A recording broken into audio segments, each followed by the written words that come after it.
हा.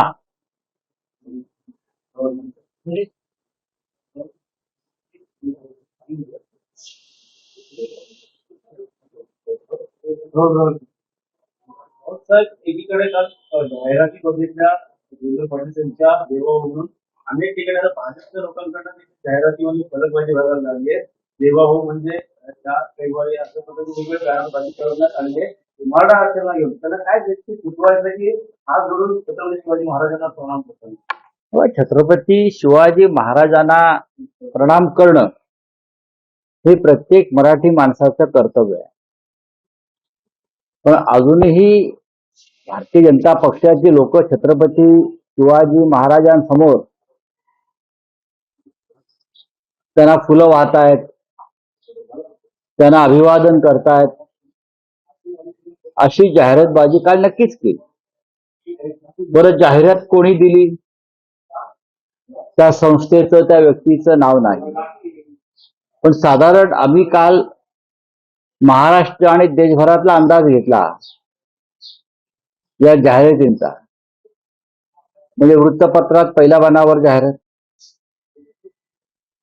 टीव्ही वाहिन्यांवर जाहिरात, राज्यभरामध्ये होर्डिंगच्या माध्यमातून जाहिरात, डिजिटल, हा सगळा खर्च साधारण 40 ते 50 कोटी रुपये आहे. आम्ही काल साधारण अंदाज काढला त्याचा. 40 ते 50 कोटी रुपये एका दिवसात जाहिरातीसाठी खर्च झाले.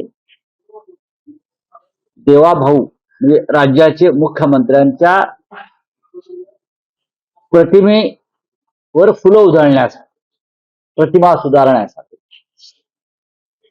छत्रपती शिवाजी महाराज हे महाराष्ट्राचं देशाचं विश्वाचं दैवतच आहे.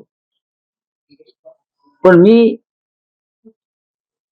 भारतीय जनता पक्षाच्या ओरिजिनल, डुप्लिकेट नाही, म्हणजे बाडगे नाही, त्यांना एकच सांगेल, मुळात ही कालची जी जाहिरात दिलेली आहे ती बाडग्यानेच दिलेली आहे का? तो मूळचा भाजपचा माणूस आहे, माझ्याकडे सगळी माहिती आहे. त्याने राष्ट्रीय स्वयंसेवक संघाच्या कार्यालयात सुद्धा छत्रपती शिवाजी महाराजांचा फोटो लावावा. मुख्यालयात, नागपूरच्या संघ मुख्यालयामध्ये सुद्धा छत्रपती शिवाजी महाराजांचा फोटो आणि त्या परिसरामध्ये शिवाजी. आता isakal.com आहे देशातील नंबर 1 ची मराठी न्यूज वेबसाईट. प्रत्येक अपडेटसाठी isakal.com ला नक्की भेट द्या. महाराजांचा पुतळा लावणं गरजेचं आहे. तरच भारतीय जनता पक्ष किंवा संघ स्वयंसेवकांचं छत्रपती शिवाजी महाराजांवरचं जे प्रेम आहे, जे आस्था आहे, ती खरी आहे, हे महाराष्ट्राला, देशाला कळेल. काल कोट्यवधींचा खर्च केला फक्त जाहिरातीसाठी. त्या जाहिरातीतून काय सूचित करायचं आहे याचे वेगळे अर्थ काढले जात आहेत. हा अदृश्य दाता कोण आहे? भारतीय जनता पक्षाचा दानशूर हा कार्यकर्ता कोण आहे? अदृश्य, अज्ञात, ज्याने 40 ते 50 कोटीच्या दरम्यान खर्च करून राज्याच्या मुख्यमंत्र्यांची जाहिरात केली. हे महाराष्ट्राला कळायला हवं. हे 50 कोटी रुपयाचा जो खर्च झाला काल एका दिवसाच्या जाहिरातीवर, जाहिरात करण्याविषयी काही कोणाचा आक्षेप असण्याचं कारण नाही. पण वेळ, खर्च, उद्देश आणि हेतू हा स्पष्ट नाही. बरं, ही जाहिरात सरकारच्या माहिती जनसंपर्क कार्यालयाची नाही, ही कोणीतरी अज्ञात शक्ती आहे. ही अज्ञात शक्तीने आपलं नाव का दिलं नाही? नाव दिलं नाही याचा अर्थ हा खर्च काळ्या पैशातून झालेला.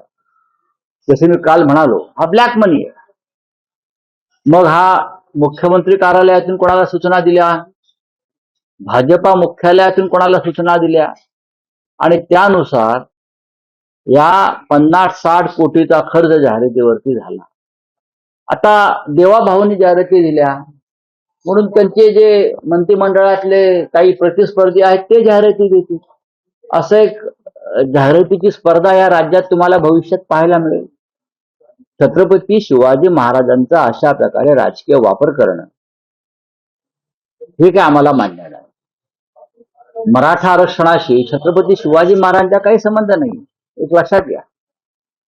छत्रपती शिवाजी महाराज आमचं दैवत आहे, आमची आस्था, आमची श्रद्धा आहे.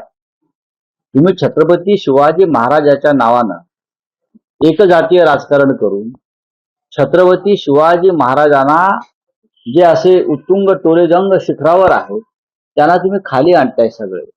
मग छत्रपती शिवाजी महाराजांच्या स्मारकाचं काय झालं साहेब? आम्ही छत्रपती शिवाजी महाराजांच्या आंतरराष्ट्रीय पद्धतीच्या स्मारकाचं आम्हाला अजूनही प्रतीक्षा आहे. ज्याचं पूजन, ज्याचं उद्घाटन नरेंद्र मोदी यांनी समुद्रात केलं होतं, आपल्याला आठवत असेल, तर सगळेच होते. मग त्या स्मारकाविषयी आपण शब्द काढायला तयार नाही. छत्रपतींची जी विचारसरणी आहे सगळ्यांनी एकत्र घेऊन जायची या महाराष्ट्रामध्ये, त्याला तुम्ही तिलांजली दिलेली आहे. आणि आपल्या राजकीय उदोउदो व्हावा म्हणून छत्रपतीच्या चरणी फुलं वाहणारे छायाचित्र आपण प्रसिद्ध करतो, याची नोंद जनता घेत असते. एवढंच मी सांगतो. त्याला धनंजय मुंडे एक म्हटलं की छत्रपती शिवाजी महाराजांनी फक्त मराठ्यांना स्वराज्य दिलं नाही, त्यांनी सगळ्या जाती नक्कीच घेऊन नक्की हे राज्य मराठी राज्य, हे राज्य मराठी माणसाचं राज्य. छत्रपती शिवाजी महाराजांनी 18 पगड जाती जमाती धर्म सुद्धा यांना हे स्वराज्य मिळवून दिलं आणि त्या स्वराज्यासाठी सगळ्या जाती धर्म पंथातले लोक महाराजांबरोबर जे मावळे होते ते लढत होते. छत्रपती शिवाजी महाराज हे सगळ्यांचे आहेत. त्या दृष्टीने जगातल्या अनेक महत्वाच्या युद्धांमध्ये छत्रपती शिवाजी महाराजांच्या युद्ध कौशल्याविषयी अभ्यास झालेला आहे. मग व्हिएतनाम असेल किंवा अन्य काही राष्ट्र असतील, त्याच्यामुळे जर कोणी छत्रपती शिवाजी महाराजांचा अवमान अशा प्रकारे करून राजकारण करत असेल तर त्याचा निषेध व्हायला पाहिजे. छत्रपती शिवाजी महाराजांना फुलं वाहताना राज्याचे मुख्यमंत्री दिसतात हा आनंद आहे, त्याच्याविषयी आक्षेप घ्यायचं कारण नाही. पण तो अज्ञात जाहिरातदार कोण हा प्रश्न महाराष्ट्राला पडलाय. मी तुम्हाला त्याचं एका दिवसाचं मूल्य सांगितलं, 40 ते 50 कोटी रुपये त्याची किंमत. 40 ते 50 कोटी रुपये काल एका दिवसात खर्च झाले या महाराष्ट्रामध्ये जाहिरातबाजीवर, मुख्यमंत्र्यांच्या प्रतिमा सुधारण्यासाठी किंवा प्रतिमा उंचावण्यासाठी. कुठून आले पैसे? कोणाचे पैसे? एकतर हा पैसा ठेकेदारांचा आहे, एकतर हा पैसा आपण उपकृत केलेल्या लाभार्थी बिल्डरांचा आहे, किंवा हा पैसा अंडरवर्ल्ड डॉन मंडळींचा आहे, ज्यांना तुम्ही काहीतरी मदत केली, ज्यांना तुम्ही PMLA कायद्यातून सोडवलेला आहे, अमुक केलाय, तमुक केलाय, ईडीतून बाहेर काढलाय, अशा लोकांचा हा पैसा आहे. त्याशिवाय कशा करता एवढी दानशूरता कोण दाखवेल? भाजपच्या कॅम्पेनिंग मध्ये कुठेतरी श्रीवादाची लढाई सुरू झाली का? एखाद्या म्हणतात कुठेही श्रीवादाची लढाई नाही, आमची दुसरी रिडिंग सुरू झालं कोणाची? एकनाथ शिंदे फडणवीस आणि आमची. अच्छा, काही हरकत नाही. बघा ते काय म्हणतात त्याच्यावरती महाराष्ट्राचं राजकारण चालत नाही. सर्व प्रकारच्या इनिंगमधून ते बाहेर पडलेले आहेत. आता या महाराष्ट्रामध्ये जी काही एका इनिंग वगैरे काय सुरू आहे ती देवेंद्र फडणवीस यांची सुरू झालेली आहे. आणि फडणवीस नाईट वॉचमन म्हणून येतात आणि आउटच होत नाहीत, हे शिंदेना कळायला पाहिजे. एक प्रश्न आहे, आता अनंत चतुर्दशी झालेली आहे, अनंत चतुर्दशी झालेली आहे, बरं. आता नवरात्र येणार आहे आणि शिवसेनेला दसरा मेळाव्याचे डेट लागलेली आहे. काल सचिन आणि रेखेशी महाराष्ट्रात नाही, मला माहित नाही की दोन्ही भाऊ एकत्र येऊ किंवा दसऱ्यामध्ये मोठं गिफ्ट मिळेल. मला त्याच्याविषयी काही माहित नाही. इतकं सांगू शकेन की सन्माननीय उद्धव ठाकरे व सन्माननीय राज ठाकरे यांच्यामध्ये उत्तम प्रकारचा संवाद, सुसंवाद अनेक बाबतीत सुरू आहे. एवढं मी तुम्हाला खात्रीनं सांगेन. दोन्ही कार्यकर्ते दोघांच्या मेळाव्यामध्ये देखील सामील होण्याची शक्यता वर्तवली जाते. मी याच्या बघा, मेळावा हा शिवसेनेचा असतो, दसरा मेळावा हा शिवसेनेचा असतो. माझ्या माहितीप्रमाणे राज ठाकरे यांचा एक वेगळा मेळावा गुढीपाडव्याला होतो, अशी माझी आतापर्यंतची माझी माहिती आहे. दोन स्वतंत्र पक्ष आहेत. विचारसरणी जरी मराठी माणसासंदर्भात एक असली तरी दोन स्वतंत्र पक्ष आहेत. शिवसेनेचा दसरा मेळावा परंपरेनं दसऱ्यालाच होतो. शिवसेनेचे पक्षप्रमुख मार्गदर्शन करतात आणि माझ्या आतापर्यंतच्या आकलनानुसार राज ठाकरे हे गुढीपाडव्याला त्यांच्या कार्यकर्त्यांना मार्गदर्शन करतात. चीफ गेस्ट म्हणून किंवा मुख्य पाहुणे म्हणून येऊ शकतील असं हे मी कसं काय सांगणार तुम्हाला? हे मी इथून सांगणं हे माननीय उद्धव ठाकरे पक्षप्रमुख ठरवतील की मी किंवा अन्य कोणी याच्याविषयी मत व्यक्त करणं हे बरोबर नाही, आणि तसं होण्याची शक्यता मला या क्षणी दिसत नाही. दोन्ही पक्ष वेगळे आहेत, दोन्ही पक्षांचे मेळावे वेगळे होतात.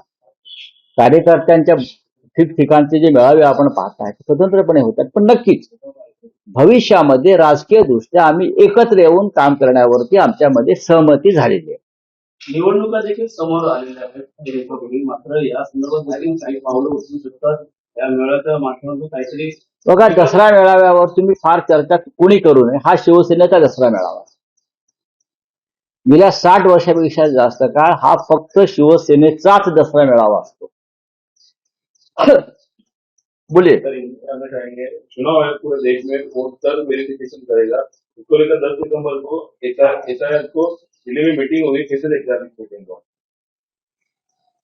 देखिए, ये बात अब चल रही है चुनाव आयोग के बारे में या उनके खिलाफ, एसआईआर के खिलाफ जो आंदोलन चल रहा है वो चलता रहेगा.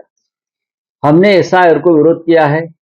जिस तरह से बिहार जैसे राज्य में वोट चोरी हो रही है, हाँ, लाखों की नहीं करोड़ों की संख्या में मतदाताओं को वोटर लिस्ट से निकाला जा रहा है, ये गंभीर मुद्दा है.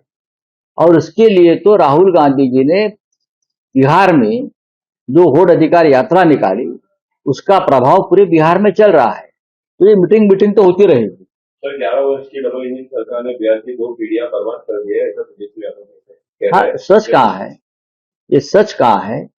तेजस्वी यादव ने जो कहा है उसमें गलत क्या है? क्या मिला बिहार को 11 साल में? अब मुझे बताइए. आज भी बिहार के युवाओं का पलायन चल रहा है, हाँ, रोजगार के लिए. अगर 11 साल कुछ सरकार या मोदी जी कर सकते थे तो ये पलायन नहीं होता था लोगों का. अपने गांव में, अपने शहर में, अपने राज्य में रहकर उनको रोजगार मिलता. थँक्यू. सर, लालबागच्या राजाच्या विसर्जनासाठी विलंबन होत आहे, आताची माहिती समोर आली आहे. जो सराफा आणलाय तो गुजरातून आणलेला आहे, त्यामुळे नाही. कुठंतरी अडचण निर्माण होते. देश विदेशातील प्रत्येक घडामोडींचे लाईव्ह अपडेट मिळवण्यासाठी आता साम टीव्हीच्या सर्व सोशल मीडिया प्लॅटफॉर्मला लाईक, फॉलो आणि सबस्क्राईब करा. तसंच सर्व नोटिफिकेशनसाठी बेल आयकॉन प्रेस करायला विसरू नका.